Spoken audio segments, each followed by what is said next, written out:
रोम एक दिन में नहीं बना। Rome wasn't built in a day. यह कहावत तो आपने सुनी ही होगी।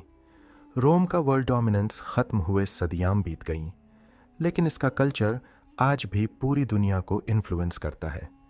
इसकी फिलॉसफी, लैंग्वेज, आर्किटेक्चर और पॉलिटिकल सिस्टम का प्रभाव आज भी साफ दिखाई देता है।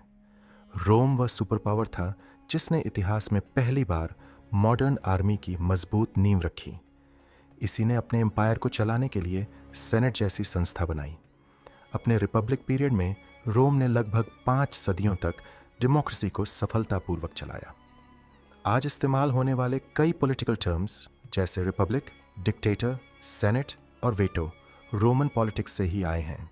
अपने पीक पीरियड में रोमन एम्पायर की पॉपुलेशन इतनी बड़ी थी कि उस समय दुनिया का लगभग हर 5वां इंसान रोमन शासन के अधीन था।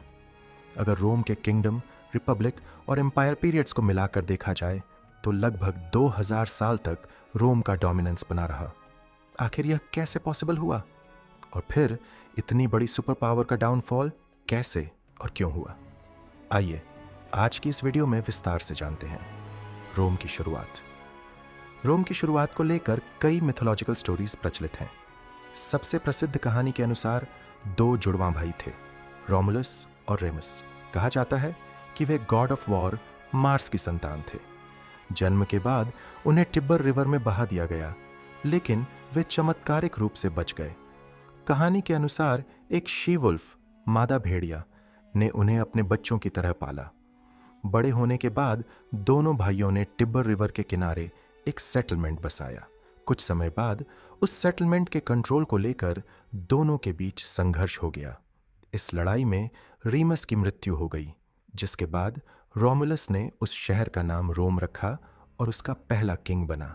हालांकि हिस्टोरियंस का मानना है कि यह एक मिथोलॉजिकल स्टोरी है, लेकिन इसमें कोई संदेह नहीं कि एक छोटे से सेटलमेंट से शुरू हुआ रोम आगे चलकर दुनिया के सबसे शक्तिशाली एम्पायर्स में से एक बन गया। रोम की शुरुआत को लेकर कई मिथोलॉजिकल स्टोरीज मौजूद हैं, लेकिन मॉडर्न रिसर्च के अकॉर्डिंग यह कहानियां उस समय के रोमन हिस्टोरियंस द्वारा अपने किंगडम को एक लेजेंडरी ओरिजिन स्टोरी देने के लिए बनाई गई थीं। रोम की असली शुरुआत को समझने के लिए मॉडर्न रिसर्च और आर्कियोलॉजिकल रिकॉर्ड्स का अध्ययन किया गया। इनके अनुसार रोम लगभग 625 ईसा पूर्व के आसपास एस्टैब्लिश हुआ था। शुरुआत में यह टाइबर रिवर के किनारे बसा एक छोटा सा ट्रेडिंग सेंटर था, जो धीरे धीरे एक बड़े सिटी में बदल गया। उस समय इस रीजन को इट्रूरिया और लेटियम कहा जाता था। लोग छोटी छोटी विलेजेस में रहते थे और शायद बाहरी इन्वेजन से बचने के लिए एकजुट हुए, जिससे रोम की नींव पड़ी। 600 ईसा पूर्व से 510 ईसा पूर्व तक के समय को रोम का पीरियड ऑफ किंग्स कहा जाता है। दिलचस्प बात यह है कि उस समय किंग बनने का फैसला हेरिटेरी बेसिस पर नहीं होता था। किंग्स का चुनाव सेनेट नाम की रूलिंग बॉडी करती थी। इस पूरे पीरियड में रोम पर कुल 7 किंग्स ने शासन किया। इस लिस्ट में आखिरी राजा का नाम लूसियस टार्क्विनियस सुपरबस था, जिसे टार्क्विन द प्राउड भी कहा जाता है। हिस्टोरियंस के अनुसार वह एक टायरेंट रूलर था। फिर एक ऐसी घटना घटी जिसने पूरे रोम के इतिहास की दिशा बदल दी। आरोप लगा कि लूसियस सुपरबस के बेटे सेक्सटस टर्किनियस ने एक नोबल वुमन लुक्रीशिया के साथ जबरदस्ती की।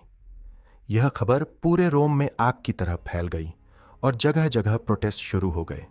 आखिरकार पब्लिक और नोबल्स ने मिलकर सुपरबस को सत्ता से हटा दिया। इसी के साथ 509 ईसा पूर्व में रोम के रोमन रिपब्लिक की शुरुआत हुई। अब रोम में मोनार्की की जगह एक नई गवर्नमेंट सिस्टम स्थापित किया गया, जहां सत्ता किसी एक किंग के हाथ में न होकर अलग अलग इलेक्टेड ऑफिशियल्स और सेनेट के बीच बांटी गई।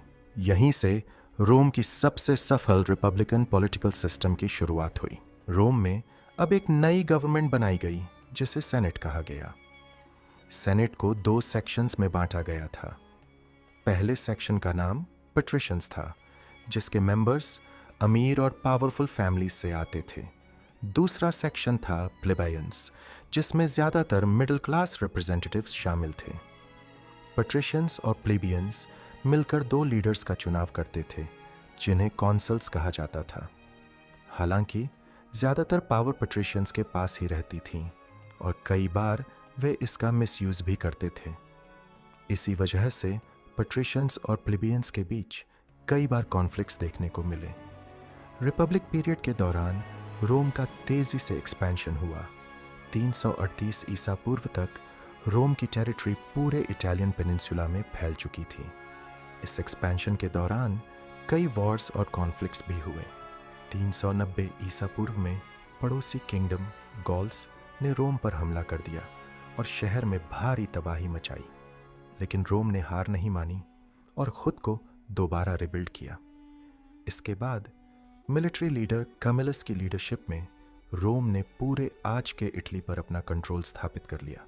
इसके बाद 264 ईसा पूर्व से 146 ईसा पूर्व के बीच रोम एक बार फिर बड़े वॉर में उलझ गया। इस कॉन्फ्लिक्ट को पुनिक वॉर्स कहा जाता है। यह युद्ध रोम और कार्थेज के बीच लड़ा गया था। कार्थेज नॉर्थ अफ्रीका के नॉर्दर्न कोस्ट पर स्थित एक बेहद पावरफुल सिटी स्टेट था जो आज के ट्यूनीसिया के आसपास के रीजन में था। कुल मिलाकर 3 प्यूनिक वॉर्स लड़ी गईं। पहली 2 वॉर्स जीतने के बाद रोम ने पूरे वेस्टर्न मेडिटेरेनियन पर अपना कंट्रोल स्थापित कर लिया, जिसमें स्पेन, सिसिली और कई दूसरे आइलैंड्स भी शामिल थे। इसी दौरान रोम का सामना कार्थेज के लेजेंडरी जनरल और महान मिलिट्री टैक्टिशियन हैनिबल बारसा से हुआ। हैनिबल ने अपनी ब्रिलियंट मिलिट्री स्ट्रेटजी से रोम को कई बार कड़ी चुनौती दी और इतिहास के सबसे महान कमांडर्स में अपनी जगह बना ली। हालांकि आखिरकार रोम ने हैनिबल को भी हरा दिया। हैनिबल की कहानी इतनी दिलचस्प है कि उस पर एक अलग वीडियो बनाई जा सकती है। 149 ईसा पूर्व से 146 ईसा पूर्व के बीच थर्ड प्यूनिक वॉर लड़ी गई। इस बार रोम ने कार्थेज को पूरी तरह से हरा दिया। वॉर जीतने के बाद रोमन सेना ने पहले कार्थेज में जमकर लूट की और फिर पूरे सिटी को जलाकर पूरी तरह डिस्ट्रॉय कर दिया। ग्रीक हिस्टोरियन एपियन अपनी किताब में लिखते हैं कि थर्ड प्यूनिक वॉर में लगभग 2 लाख लोगों की मौत हुई और जो करीब 50,000 सर्वाइवर्स बचे उन्हें स्लेव्स बना लिया गया। इसके बाद रोम ने अपना एक्सपेंशन पूर्व यानी ईस्ट की ओर बढ़ाया। सबसे पहले उसने किंगडम ऑफ मैसिडोन को हराया, जो अलेक्जेंडर द ग्रेट की मृत्यु के लगभग 200 साल बाद भी एक पावरफुल किंगडम था। रोम की इन मिलिट्री विक्ट्रीज ने उसे सिर्फ नई टेरिटरीज, वेल्थ और रिसोर्सेज ही नहीं दिए, बल्कि जीते हुए राज्यों के कल्चर और सोसाइटी का भी रोम पर गहरा प्रभाव पड़ा।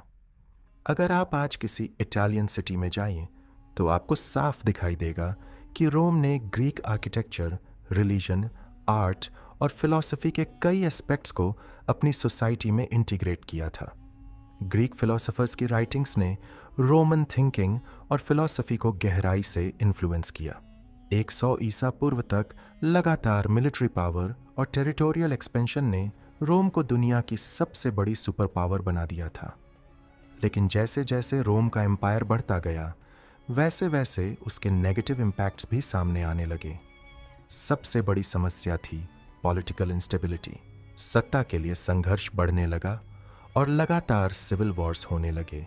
जो भी लीडर्स गरीबों के अधिकारों की आवाज़ उठाते, उन्हें अक्सर असैसिनेट कर दिया जाता। इसका नतीजा यह हुआ कि दूसरे पॉलिटिशियंस भी आम लोगों की मदद करने से डरने लगे। कुछ लीडर्स ने पॉलिटिकल रिफॉर्म्स लाने के लिए वायलेंट मेथड्स का सहारा लिया, लेकिन उन्हें भी मौत के घाट उतार दिया गया। धीरे धीरे रोमन रिपब्लिक की नींव कमज़ोर पड़ने लगी और रोम एक बड़े पॉलिटिकल क्राइसिस की ओर बढ़ने लगा। रोम की रिपब्लिक अब पूरी तरह अनस्टेबल हो चुकी थी और लगातार सिविल वॉर्स होने लगे थे। ऐसे हालात में अक्सर डिक्टेटोरियल लीडर्स उभरकर सामने आते हैं और रोम में भी कुछ ऐसा ही हुआ। 58 ईसा पूर्व में जूलियस सीजर को रोम ने एक गवर्नर नियुक्त किया और उसे गॉल के बचे हुए रीजन्स पर कब्जा करने की जिम्मेदारी दी। गॉल एक सेल्टिक ट्राइब थी जो आज के फ्रांस, बेल्जियम, स्विट्जरलैंड और जर्मनी के कुछ हिस्सों में रहती थी। लेकिन गॉल को जीतना सीजर के लिए बिल्कुल आसान नहीं था। गॉल्स एक इंडिपेंडेंट ट्राइब थे और किसी भी बाहरी रूल को स्वीकार करने के लिए तैयार नहीं थे। उन्होंने वर्सिंगेटोरिक्स को अपना लीडर चुना और सीजर के खिलाफ युद्ध छेड़ दिया। इस संघर्ष को गैलिक वॉर्स कहा जाता है, जो 58 ईसा पूर्व में शुरू हुआ और लगभग 6 साल तक चला। 52 ईसा पूर्व में सीजर ने अलीसिया नाम की एक प्रमुख सिटी को कई महीनों तक सीज करके रखा। शहर में खाने की भारी कमी हो गई और लोग भूख से मरने लगे। आखिरकार रोमन सेना ने हमला कर शहर पर कब्जा कर लिया। इस बैटल के बाद कहा जा सकता है कि सीजर ने पूरा वॉर जीत लिया था। बायोग्राफर प्लूटर्क के अनुसार इस अभियान में सीजर ने लगभग 30 लाख गॉल्स के खिलाफ लड़ाई लड़ी, जिनमें से करीब 10 लाख मारे गए और लगभग 10 लाख लोगों को स्लेव्स बना लिया गया। गॉल की कॉन्क्वेस्ट ने जूलियस सीजर को रोम का सबसे लोकप्रिय मिलिट्री लीडर बना दिया, लेकिन उसकी बढ़ती पॉपुलैरिटी और पावर से सेनेट के कई सदस्य असुरक्षित महसूस करने लगे। इसी वजह से सेनेट ने सीजर को अपने सभी मिलिट्री कैंपेन्स रोककर तुरंत रोम लौटने का ऑर्डर दिया, लेकिन सीजर ने सेनेट के इस ऑर्डर को मानने से इनकार कर दिया। यही फैसला आगे चलकर पूरे रोमन इतिहास की दिशा बदलने वाला साबित हुआ। इससे पहले सीजर ने 2 प्रभावशाली रोमन नेताओं गनायोस पोम्पेयस मैग्नस, पोम्पे द ग्रेट, और मार्कस लिसिनियस क्रासस के साथ मिलकर एक पॉलिटिकल अलायंस बनाया था, जिसे फर्स्ट ट्रायम्विरेट कहा जाता है। दिलचस्प बात यह है कि पोम्पे सीजर का सन इन लॉ भी था। इस अलायंस की पॉपुलैरिटी इतनी बढ़ गई कि ये तीनों मिलकर रोम की पॉलिटिक्स और नैरेटिव पर प्रभाव डालने लगे। कुछ समय तक सब कुछ सीजर की प्लानिंग के मुताबिक चलता रहा, लेकिन हर पॉलिटिकल अलायंस की तरह इस ट्रायम्विरेट में भी दरारें आने लगीं। सबसे पहले क्राइसस ने सीजर की बढ़ती पॉपुलैरिटी देखकर अपनी मिलिट्री ग्लोरी बढ़ाने की कोशिश की। इसी उद्देश्य से 53 ईसा पूर्व में उसने पार्थियन एम्पायर के खिलाफ एक बड़ा मिलिट्री कैंपेन शुरू किया, लेकिन यह अभियान बुरी तरह असफल रहा और बैटल ऑफ कराई में क्राइसस मारा गया। उसकी मौत के साथ ही फर्स्ट ट्रायम्विरेट की नींव हिल गई और रोम एक नए पावर स्ट्रगल की ओर बढ़ने लगा।